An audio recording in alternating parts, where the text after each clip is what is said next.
Está no ar, abre aspas, o primeiro jornal multidigital do eixo SP-Rio. Abre aspas.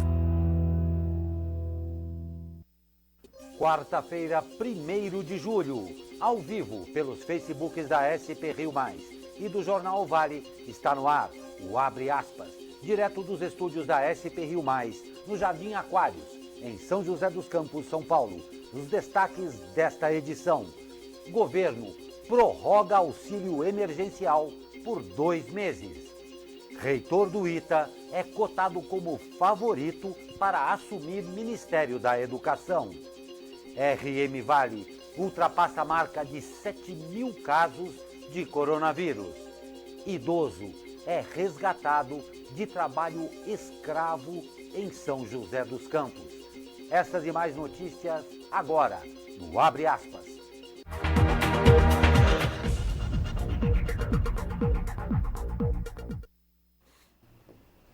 9h48, estamos ao vivo com o Abre Aspas. Comigo, Douglas Cruz. Bom dia, Douglas. Bom dia, Glauco. Bom dia a você que nos acompanha aí de casa. Sempre ressaltando que a gente está ao vivo, né? Vivo. Portanto, a sua participação, a participação de vocês é muito importante, assim como já fez o Valderi Teixeira, a Eulália Ferreira. Deixa eu pegar mais nomes aqui das pessoas que estão mandando aqui bom dia pra gente. Eugênia Menicucci, Jaque Rodrigues, todo mundo mandando bom dia pra gente. Ótimo dia pra vocês aí de casa. Pois é, uma quarta-feira bem nublada aqui dos altos da Cassiano Ricardo, né? Tem uma virada no tempo e, inclusive, nós vamos falar do tempo que houve um comprometimento aí no sul do Brasil em função do tempo. A gente vai falar sobre isso também e eu já o convido. Hoje, no terceiro bloco, nós conversaremos com o sócio fundador da iHilb Investimentos, o senhor Paulo Cunha. Chegou, já por incrível que pareça, o segundo semestre e a gente vai saber aí possibilidades, tendências e o como pode ficar o mercado financeiro, né, Douglas? Pois é, 1º de julho aí, mês 7, oficialmente começando o segundo semestre. Esse ano passou rápido, né? Começamos com ciclone bomba. Exatamente, cada mês é uma bomba nova. É uma bomba nova, nem tem dúvida. Vamos às notícias. O presidente Jair Bolsonaro prorrogou por mais 2 meses o auxílio emergencial destinado a trabalhadores informais e beneficiários do Bolsa Família.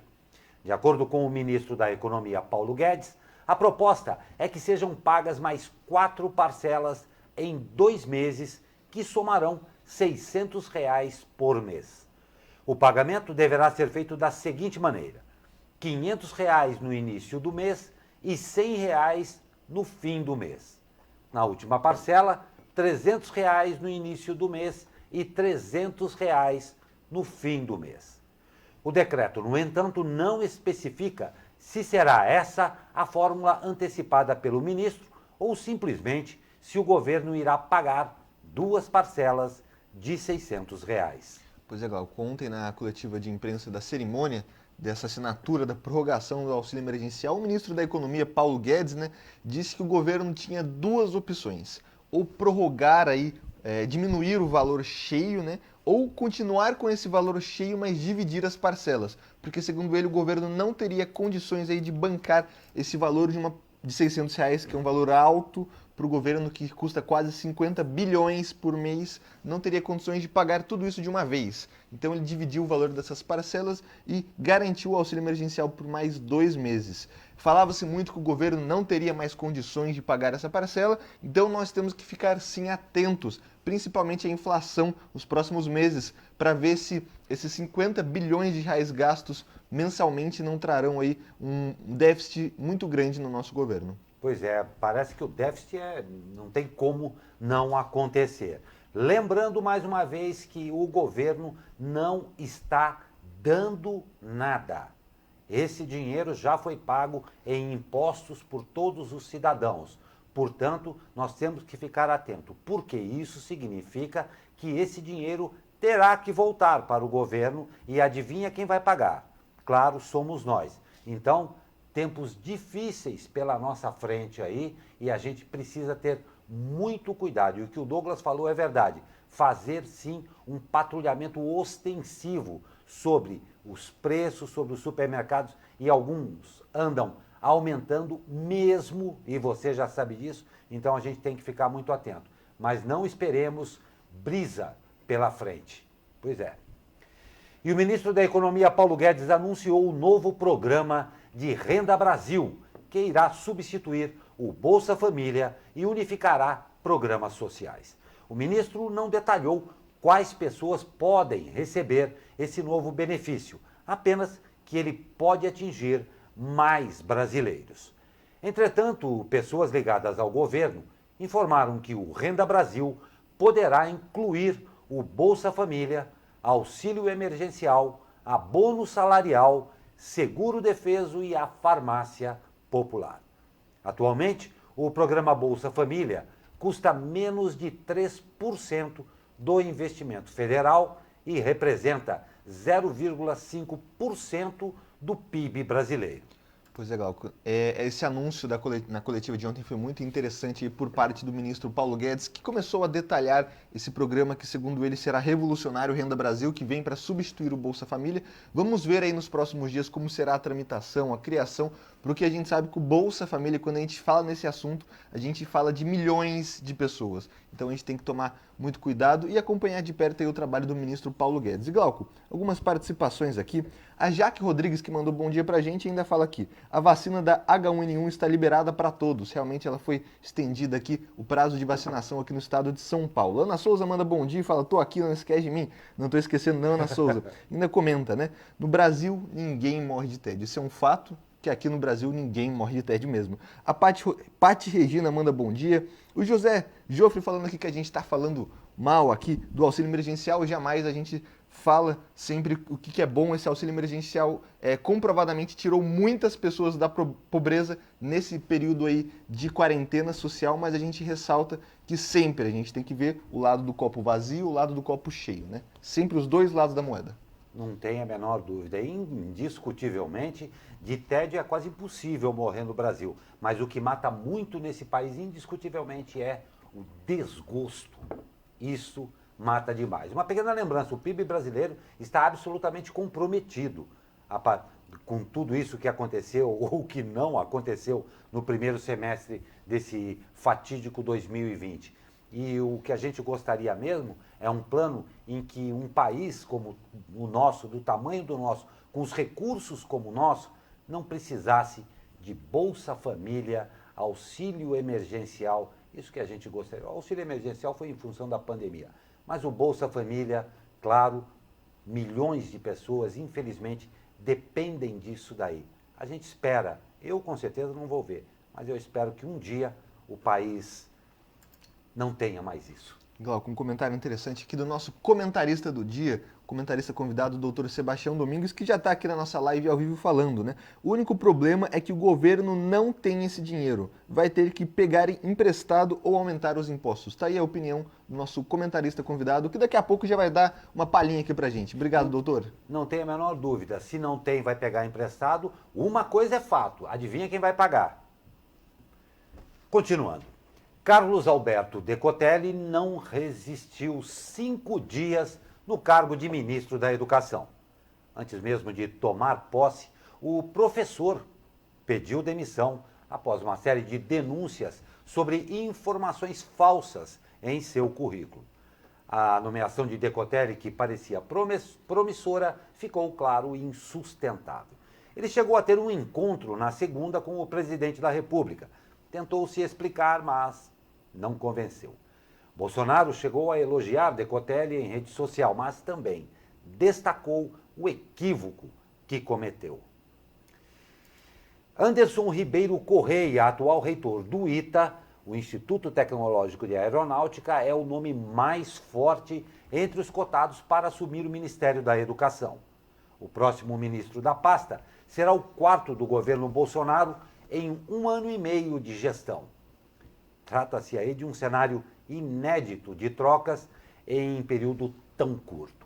Anderson Correia foi presidente da CAPES até o fim do ano passado, quando voltou a dirigir o ITA, o cargo que ocupava antes de assumir o órgão ligado ao Ministério. Seu nome já havia sido cotado para o cargo após as demissões de Vélez Rodrigues e Weintraub.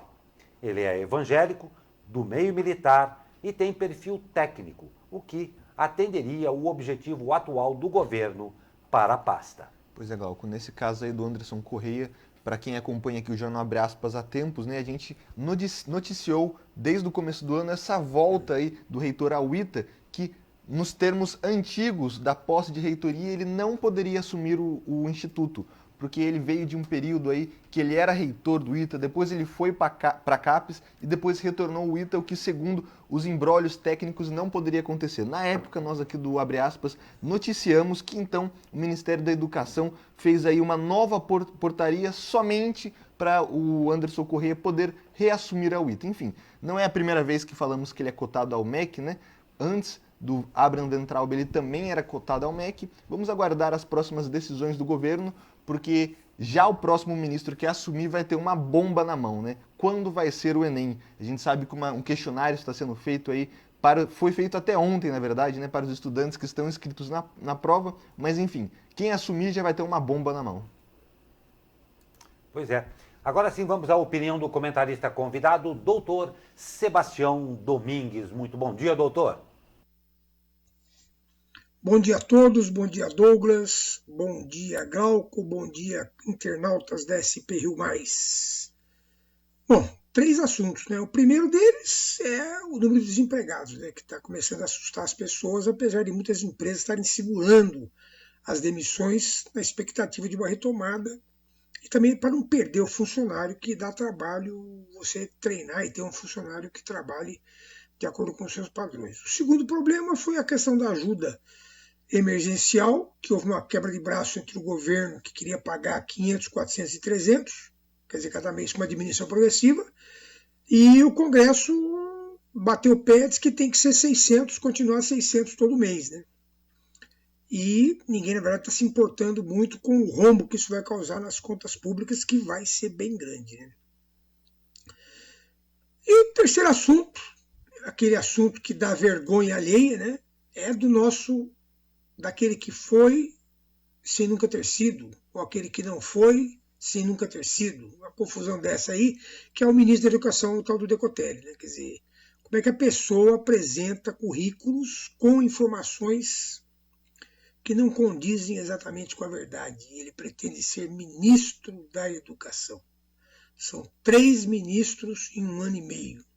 Ou seja, aquilo que realmente pode tirar esse país da lama, que pode tirar o nosso país da mediocridade e do subdesenvolvimento, que é a educação, totalmente à deriva, relegado a 1000º plano, não é nem 2º plano. Bom dia a todos, excelente quarta-feira. Pois é, a opinião do nosso comentarista convidado, doutor Sebastião Domingues. Muito obrigado, doutor, um ótimo dia ao senhor. Em derrota para o governo de Jair Bolsonaro, o Senado aprovou, na noite de ontem, o projeto de lei sobre fake news por 44 votos a 32. Houve 2 abstenções. Agora, a proposta segue para a Câmara dos Deputados. Se for aprovado sem alterações, vai para a sanção do presidente. O governo orientou seus aliados pelo voto contrário. O texto, aprovado pelo Senado, manteve a retirada de um ponto polêmico, a exigência de documentos, como CPF, identidade e passaporte e número de telefone celular para abertura de contas em redes sociais. Pela proposta, as plataformas devem identificar os conteúdos impulsionados e publicitários cujo pagamento pela distribuição foi feito ao provedor de redes sociais. A matéria isentou a disseminação de fake news de penalizações criminais, retirando da versão debatido o financiamento de redes de fake news das leis de organização criminosa e lavagem de dinheiro. Pois é, no que se fala ao assunto de redes sociais, a gente tem que lembrar que quem detém o domínio da maioria das redes sociais é uma empresa americana, o Facebook. Perfeito. E quando a gente fala de uma lei nacional, a gente tem que falar com uma empresa americana. Então a gente sabe que mesmo apesar aí de uma possível aprovação dessa lei, é muito difícil cercear o Facebook. Inclusive, várias vezes a gente já teve aqui no Brasil o principal aplicativo de troca de mensagens, que é do Facebook, derrubado pela Justiça, porque o Facebook não seguiu a orientação aí da Justiça brasileira. Enfim, vamos aguardar esse projeto, que é um projeto aí que pode ser muito importante para as próximas eleições, que a gente sabe que em diversos países no mundo, comprovadamente, inclusive na eleição americana, as fake news conseguiram alterar o quadro da eleição americana. Portanto, muito importante essa lei, a gente tem que ficar atento. Pois é, muito interessante. É claro que as coisas acontecem de maneira diversa lá no planeta Brasília. Realmente isso que o Douglas falou tem toda a propriedade, porque aqui eles decidiram que para você abrir uma conta no seu Facebook, você precisa de CPF, você precisa isso aí. Eu não sei se eles têm noção da realidade mesmo. Isso daí, eu não acredito, concordo com o que o Douglas falou, vai passar a uma empresa estrangeira que bem provavelmente, como muita gente que está ouvindo essa notícia agora, já está rindo. Mas em se tratando de suas excelências lá de Brasília, a gente acha que pode ser, porque eles vivem no mundo deles. Então, provavelmente no mundo deles, as pessoas vão fazer isso daí. Nosso cordial bom dia às suas excelências. Os entregadores de aplicativo promovem greve nacional por melhores condições de trabalho, medidas de proteção contra o risco de infecção pelo novo coronavírus e mais transparência na dinâmica de funcionamento dos serviços e das formas de remuneração. A paralisação foi chamada por trabalhadores de empresas como Rappi, Log, iFood, Uber, Eats e James.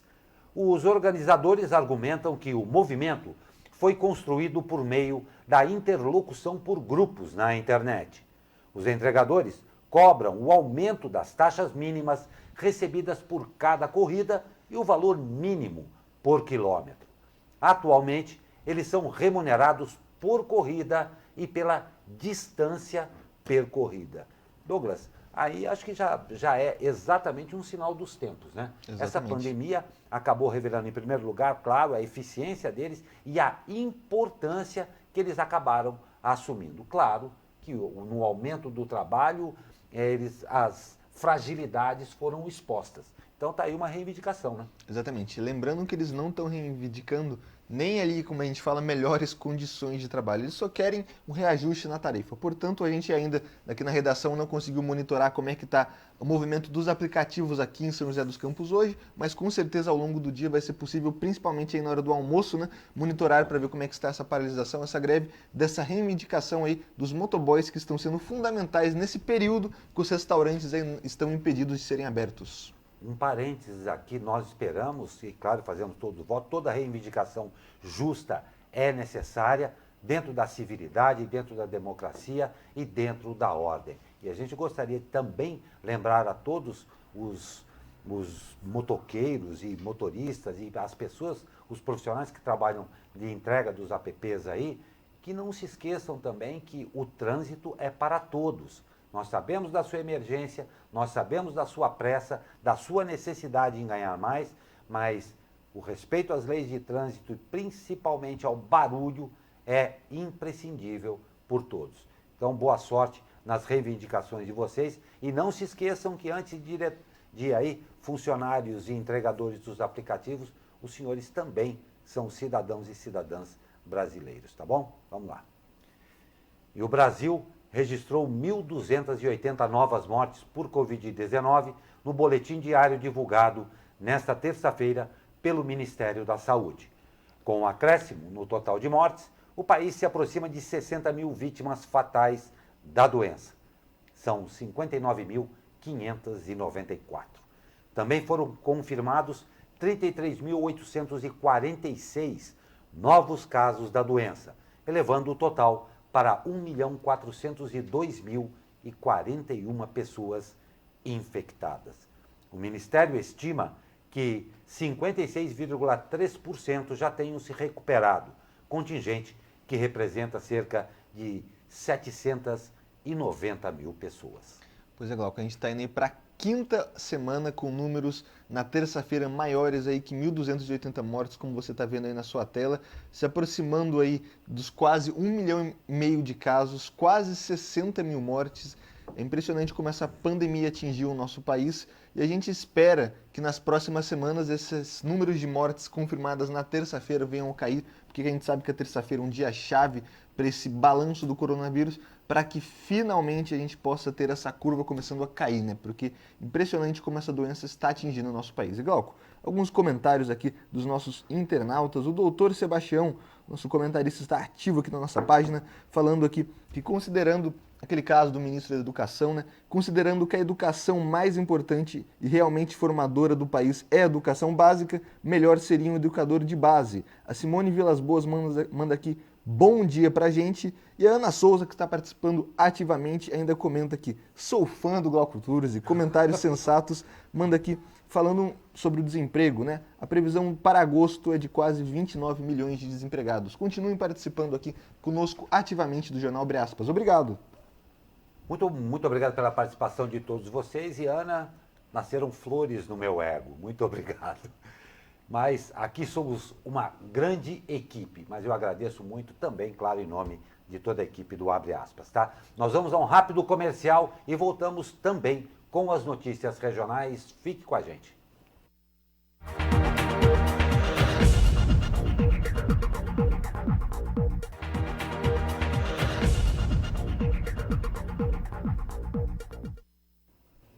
Dez horas 9 minutos, estamos de volta ao vivo com Abre Aspas desta quarta-feira, 1º de julho. Quero que vocês prestem bastante atenção nessa notícia porque é chata. Um idoso de 61 anos foi resgatado de uma fazenda na zona rural de São José dos Campos. Lá ele trabalhava desde 2005 em condições análogas à escravidão. O resgate aconteceu em uma operação conjunta entre o Ministério Público do Trabalho, a Gerência Regional do Trabalho e a Polícia Federal. Segundo os órgãos, o idoso trabalhava em condições degradantes e com jornada exaustiva. Ele realizava o manejo de gado leiteiro, sem folgas e sem receber salário. A jornada de trabalho passava de 13 horas todos os dias.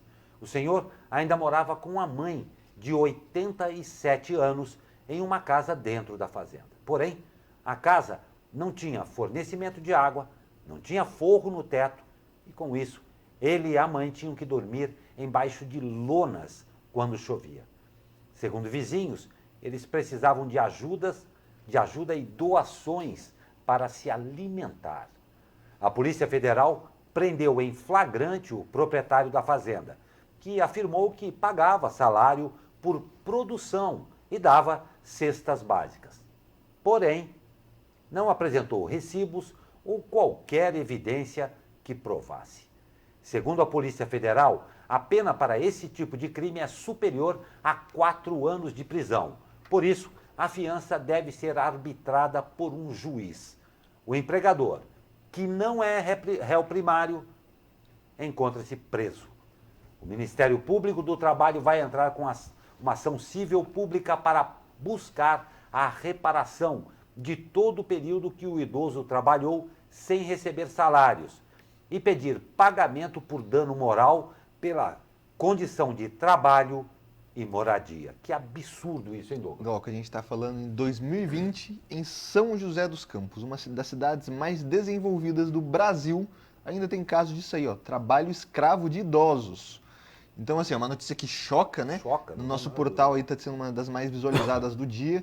Enfim, é impressionante, né? Que apesar de um crime comprovado de trabalho escravo de mais de 15 anos de um senhor idoso, de uma senhora de 87 anos, esse cara aí pode ficar, o rapaz que cometeu o crime, 4 anos no máximo na cadeia e ainda pode pagar fiança aí nos próximos dias. Ou seja, que absurdo, né? Pois é, e lembrando aqui que ele não é réu primário, né? É lamentável, não tenho o que comentar, né? Eu pedi bastante atenção para vocês porque eu sei que revolta a todo mundo. Triste, para dizer o mínimo, triste, muito triste. Parabéns ao Ministério do Trabalho, parabéns à Polícia Federal. E eu imagino também essas pessoas que foram lá fazer a autuação, o quanto isso deve chocá-los. Não é brincadeira, não. Triste. E a região metropolitana do Vale do Paraíba fechou o mês de junho com um número também triste. Ontem a RM Vale atingiu 7.000 casos confirmados de coronavírus. Foram mais 228 diagnósticos ontem, chegando aos 7.068 casos confirmados. Somente no mês de junho foram registrados 4.824 casos, uma alta de 214% em relação ao mês de maio, que teve 2.244 casos. A cidade que concentra o maior número é São José dos Campos, que chegou aos 3.073 diagnósticos positivos, além de 2.033 suspeitos. As outras cidades com mais casos, na sequência, Jacareí, 602, Taubaté, 566 e São Sebastião, com 541. Infelizmente, o Vale tem 246 mortes causadas pela Covid-19 e 44 ainda em investigação. A RM Vale ainda soma 3.710 casos suspeitos da doença e 4.588 pacientes recuperados. Pois é, o que reforça é que a pandemia não acabou, nós temos que tomar cuidado. A gente sabe que agora aqui no interior de São Paulo estão sendo registrados mais casos que até na própria capital paulista. Então, enfim, não se descuidem ainda, né? Não, vamos lembrar das leis. Obrigatoriamente temos que usar máscara, lavar as mãos, evitar aglomerações, medidas individuais que podem e devem ser realizadas. Não tem a menor dúvida. E olha só, a Embraer anunciou a doação de 25 aparelhos que ajudam na prevenção da propagação da Covid-19 pelo ar para o Hospital Municipal de São José dos Campos. O anúncio foi feito na manhã de ontem pela fabricante de aviões. O sistema foi desenvolvido por uma empresa especializada em soluções de ar-condicionado em parceria com a Sociedade Israelita Albert Einstein e deverá chegar à cidade nos próximos dias. Segundo a empresa, a tecnologia evita a propagação do novo coronavírus entre os leitos de um hospital por meio de um processo chamado de pressurização negativa. Nesse processo, o aparelho controla a pressão, filtra o ar do quarto em direção a lâmpadas germicidas. Em seguida, o ar ainda é expelido para um ambiente externo, prevenindo assim a contaminação de outros lugares ali do hospital. Além de São José dos Campos, a Embraer também vai doar outros 10 aparelhos para o Hospital das Clínicas da Faculdade de Medicina de Botucatu e 15 para a Irmandade de Santa Casa de Misericórdia de Araraquara. Importante isso aí, né, Glauco? A gente tem noticiado há vários dias que a Embraer está sofrendo muito com essa crise, teve seu acordo que poderia ser aí trazer novos ares para a companhia, fechado, rasgado, né, com a Boeing, não teve esse acordo, crise financeira, e mesmo assim a Embraer está fazendo questão de ajudar todas as cidades em que ela tem sede aqui no estado. Então, parabéns aos engenheiros, funcionários da Embraer e principalmente a direção da empresa que continuam aí atentos a essa pandemia, né? Não tem a menor dúvida, aí perto da população, isso é muito legal. E o prefeito de São José dos Campos, Felício Ramute, espera concluir até setembro a implantação do programa Cidade Inteligente. O programa envolve ações como as novas câmaras do COI, o Centro de Operações Integradas, a interligação semafórica, sinal de internet em todos os prédios públicos e escolas da rede municipal e uma central chamada de CSI, o Centro de Segurança Integrada, também conhecido como CSI. Vai ficar bonito isso daqui, hein? O anúncio foi feito pelo prefeito ontem durante uma live. Acompanhe um trecho.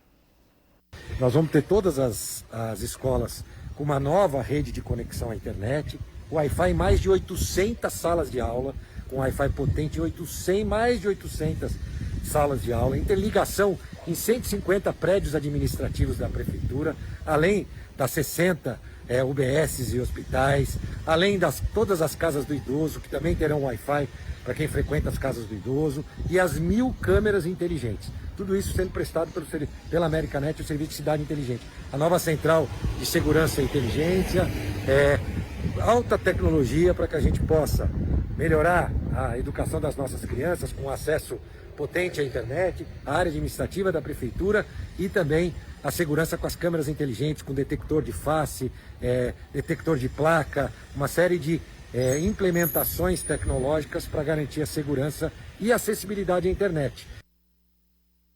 Pois é, muito interessante. A capital da tecnologia, claro, tem que prevalecer a máxima aí de tecnologia. O contrato com a Americanet tem duração de 48 meses e valor de 39,3 milhões de reais. Mas eu acho que todo mundo está pensando mesmo que agora nós temos CSI aqui em São José, não é, Douglas? Exatamente. Esse projeto aí chamado de Cidade Inteligente pela Prefeitura tem um trecho muito importante que traz para a cidade mais de 1.000 câmeras que tem aí a tecnologia de reconhecimento facial. Então, além agora do reconhecimento de placas de veículos, né, o cinturão eletrônico que facilita muito aí na recuperação de carros roubados ou furtados, agora em São José dos Campos a gente vai ter reconhecimento facial, o que é muito importante para encontrar pessoas desaparecidas, foragidos da justiça e etc. Não tem a menor dúvida. Vamos aguardar. Nós vamos para um rápido intervalo. Na volta, nós temos o tempo para a região e, claro, vamos falar sobre esse ciclone, o boom aí, que atingiu a região sul do Brasil, com consequências bem graves mesmo. Rápido intervalo e já voltamos. Fique com a gente.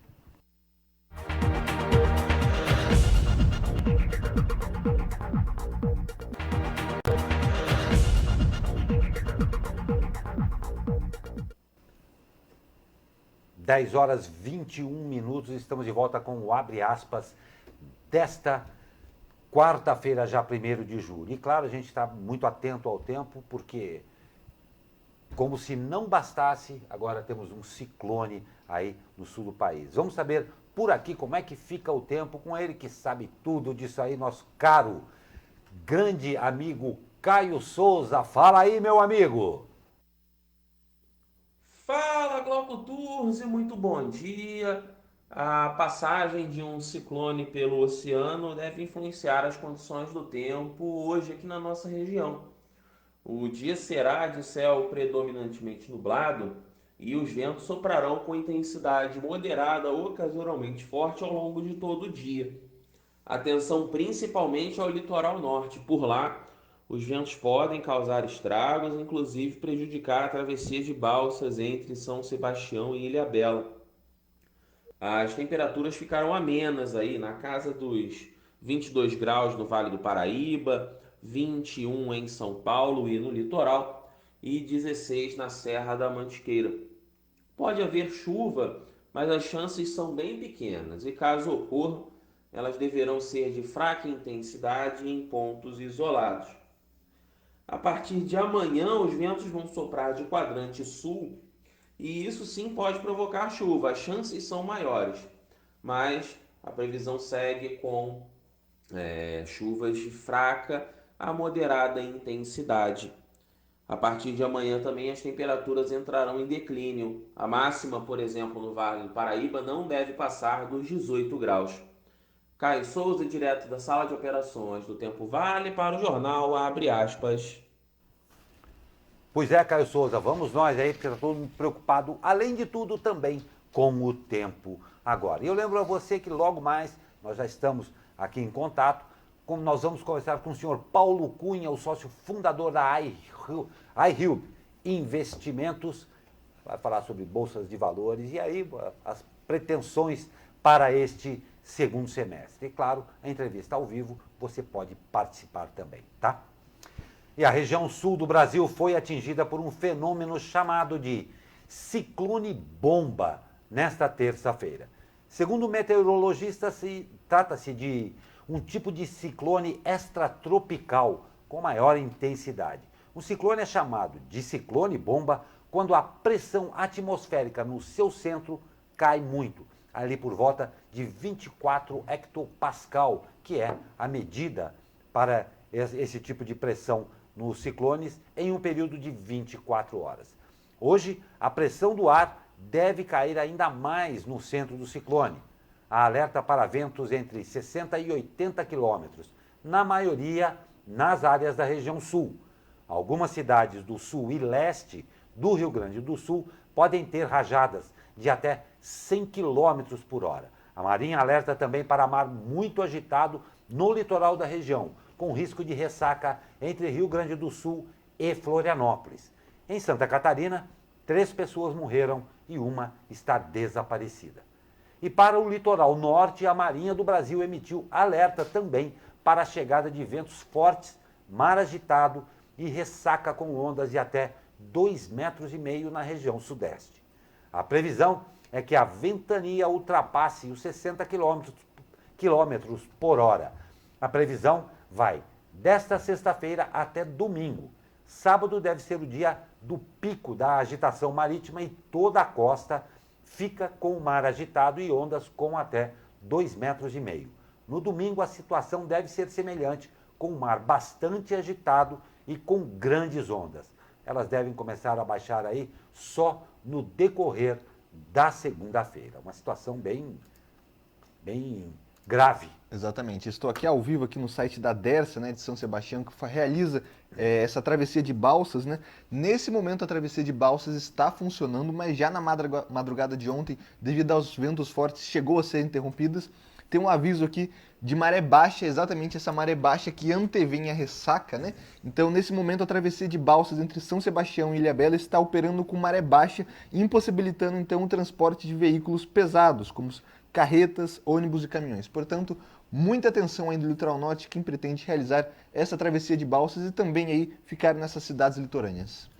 Pois é, e por experiência também, a gente já sabe, quando acontece essa movimentação no tempo aqui, eu não sou o Caio Souza, mas vamos ficar na sua casa também. Se for sair, por cuidado, feche melhor, fechar sua veneziana, feche o vidro também, porque essas ventanias aqui, São José tem um histórico disso muito forte. Então, tome cuidado também na rua e com a sua casa, tá bom?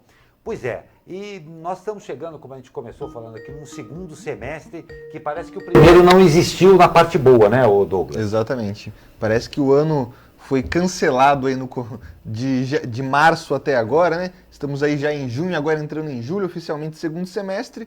E Glauco, parece que, será que o ano vai começar a deslanchar? Pois é, em muitos sentidos a gente não sabe. E ainda temos um ciclone bomba pela proa aqui, mas nós já estamos em contato com o senhor Paulo Cunha, o sócio fundador da iHilb Investimentos. Senhor Paulo, eu dou um bom dia ao senhor e, por favor, não se assuste que a gente está falando em bomba, em ciclone, de um ano que parece que veio para testar a nossa paciência e, principalmente, a nossa capacidade de recuperação. E é exatamente a respeito disso que a gente gostaria de começar conversando com o senhor. Um primeiro semestre tenebroso. Será que a tendência, em termos de economia, bolsa de valores e investimentos, para o segundo semestre vai ser um pouco melhor? Muito bom dia, seja bem-vindo. Primeiramente, bom dia, aqui com vocês, participando aqui da Rio SP+. Vamos lá, então assim, claro que a gente poderia dividir aqui entre duas coisas, né? Quando a gente fala de economia real, sem dúvida, principalmente o setor de serviços, né? Comércios, restaurantes, shopping centers, já que estão passando por um péssimo momento, né, e talvez agora comecem a vislumbrar algumas perspectivas de reabertura para conseguir retomar os seus negócios. De fato, a gente teve períodos muito tenebrosos por meados de fevereiro e março no mercado financeiro, na Bolsa de Valores. Isso porque o mercado financeiro ele sempre antecipa muito os movimentos que acontecem, né? Então, aquilo que ele já via que ia acontecer, mesmo que a gente ainda não tinha fechado a economia e não tinha nem nenhum caso de coronavírus ainda, ele antecipou bastante e a gente teve uma venda massiva de ativos que jogou a Bolsa de Valores para patamares, fundos históricos, né? Lá na casa dos 60 mil pontos. Então, a gente partiu no começo de fevereiro dos 120 para 60 mil pontos no finalzinho de março, então, ou seja, uma queda de quase 50%. Porém, houve também uma expressiva recuperação e relativamente rápida, tá? Então, assim, a gente vê também que os investidores, eles não querem ficar de fora de uma eventual recuperação econômica, né? Aí falando mais da economia real, e aí saíram as compras. Então, quando a gente olha o mercado financeiro em si, a gente não pode falar que a gente está num ano bom, mas por outro lado, pelo menos até agora, o pior parece já ter passado. Agora a gente precisa ver se o que está acontecendo no mercado financeiro se vai ter aderência na economia real também, né? Perfeito. E Paulo, já introduzindo aqui a nossa entrevista, né? Essa crise econômica foi causada por uma crise da saúde. Isso aí pode ter indícios que a recuperação econômica pode ser melhor, principalmente dentro da Bolsa de Valores?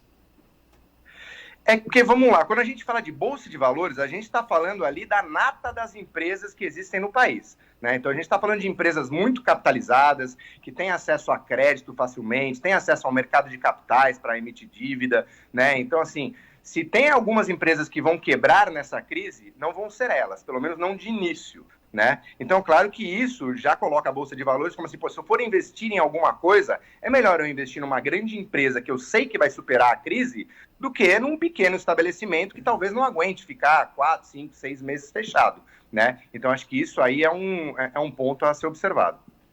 Perfeito. E agora falando já de investimentos a curto e longo prazo. A gente sempre fala que a Bolsa de Valores aqui no Brasil é muito volátil, né? Inclusive esse ano, por causa da política, a gente chegou a ter mais de um circuit breaker, né? Que é quando a Bolsa é interrompida. E os investimentos a curto e longo prazo podem ser diferentes durante a pandemia, né? Nesse segundo semestre que a gente tem uma previsão de melhora aí lá para o fim do ano, provavelmente com a saída da vacina. O que seria melhor para colocar o meu dinheiro agora?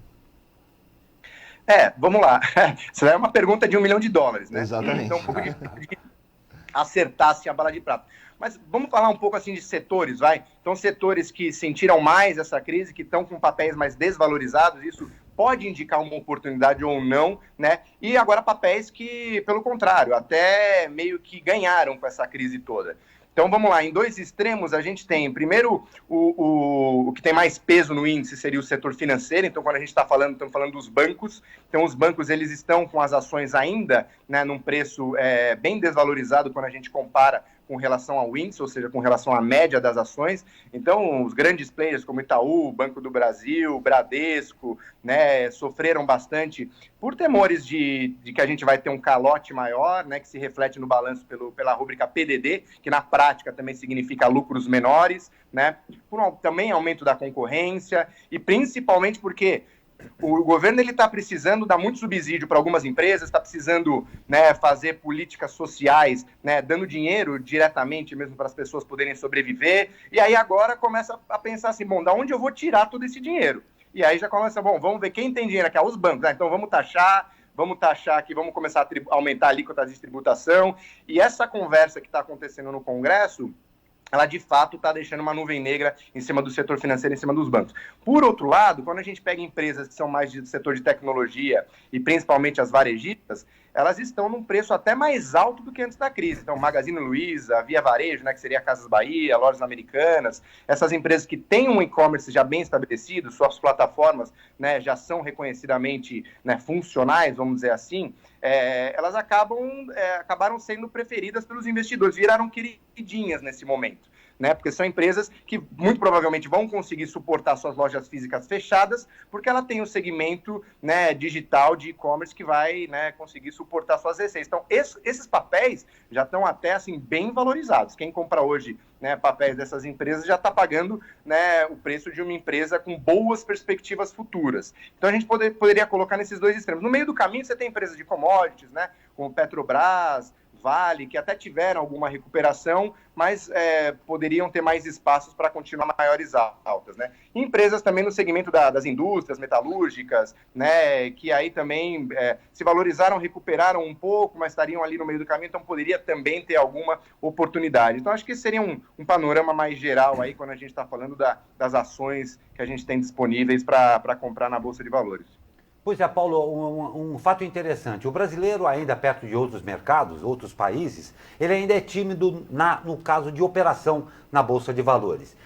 Sabendo e esperando que seja o mais rápido possível que passe toda essa onda de pandemia, o pequeno vai ter que se virar de muitas maneiras. Aquele que puder. Você acredita que passando essa tempestade terrível toda que a gente esteja passando, a Bolsa de Valores se caracterize como uma opção de investimento viável para aqueles que tiverem até que recomeçar? A Bolsa de Valores pode ser um bom viés de saída para isso? E você acha que a própria Bolsa pode se valorizar frente ao mercado com isso daí?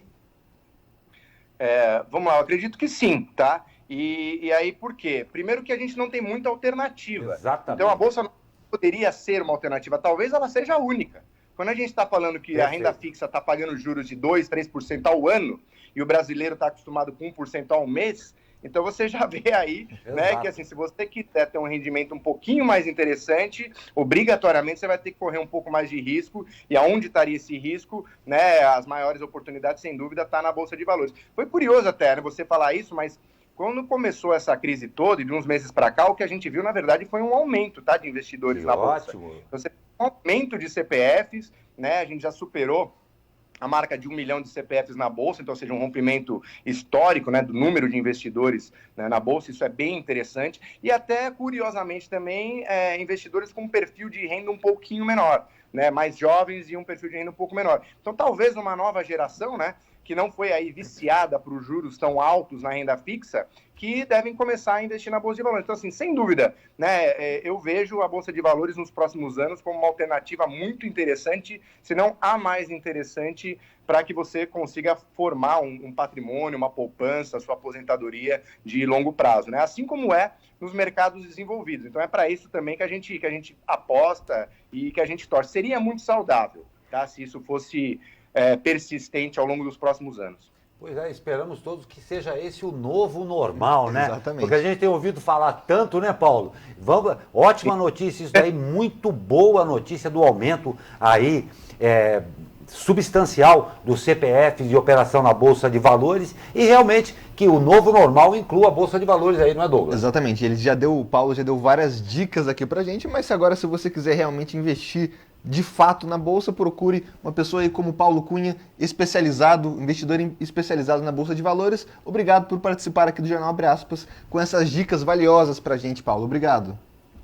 Obrigado a vocês, um bom dia aí. E Paulo, você viu, tomara realmente que tudo isso se concretize e já jogamos confete em você aqui também. Mas não só com relação à Bolsa de Valores, não esqueça sempre de procurar um profissional. Paulo, a gente agradece demais a sua participação, esperamos que você venha outras vezes aqui, claro, com boas notícias para todos nós. Muito obrigado, um ótimo dia a você e toda a sua equipe.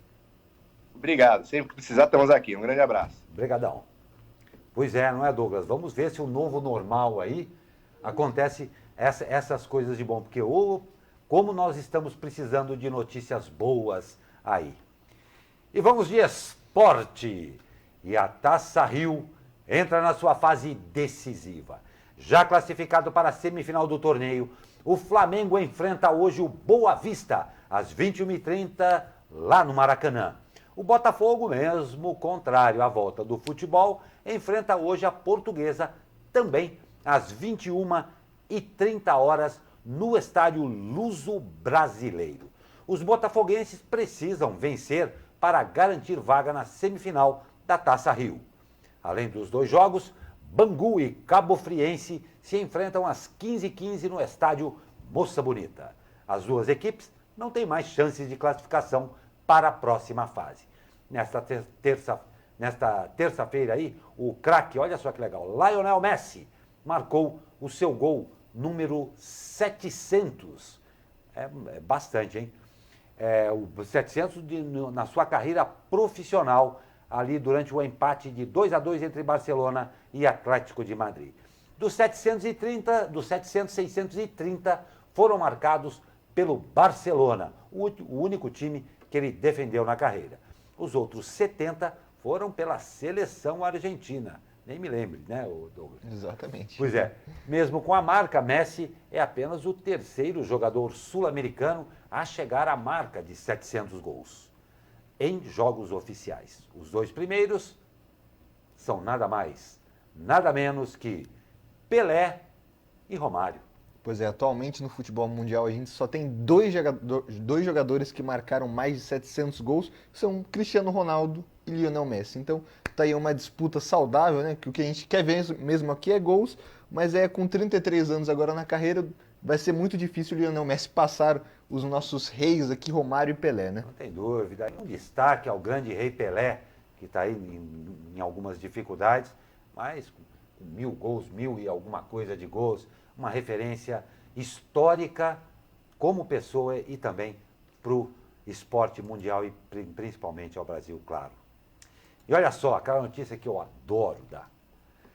Teremos um eclipse lunar neste domingo, dia 5 de junho.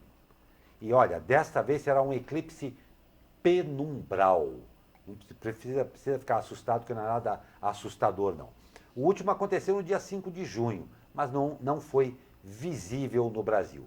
Este agora de domingo será. O eclipse penumbral vai durar 2 horas e 45 minutos. O pico será a 1h29 da madrugada. O início será à 00h07 e o final às 2h52 da madrugada no horário de Brasília. Um eclipse lunar penumbral ocorre quando o Sol e a Terra e a Lua estão alinhados imperfeitamente, para desespero dos astrólogos.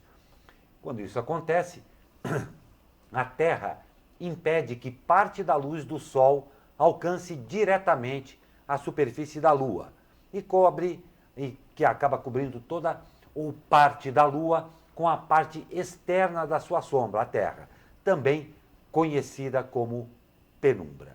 Como a penumbra é muito mais fraca que o núcleo escuro da sombra da Terra, um eclipse penumbral da Lua é muitas vezes difícil de distinguir da lua cheia normal.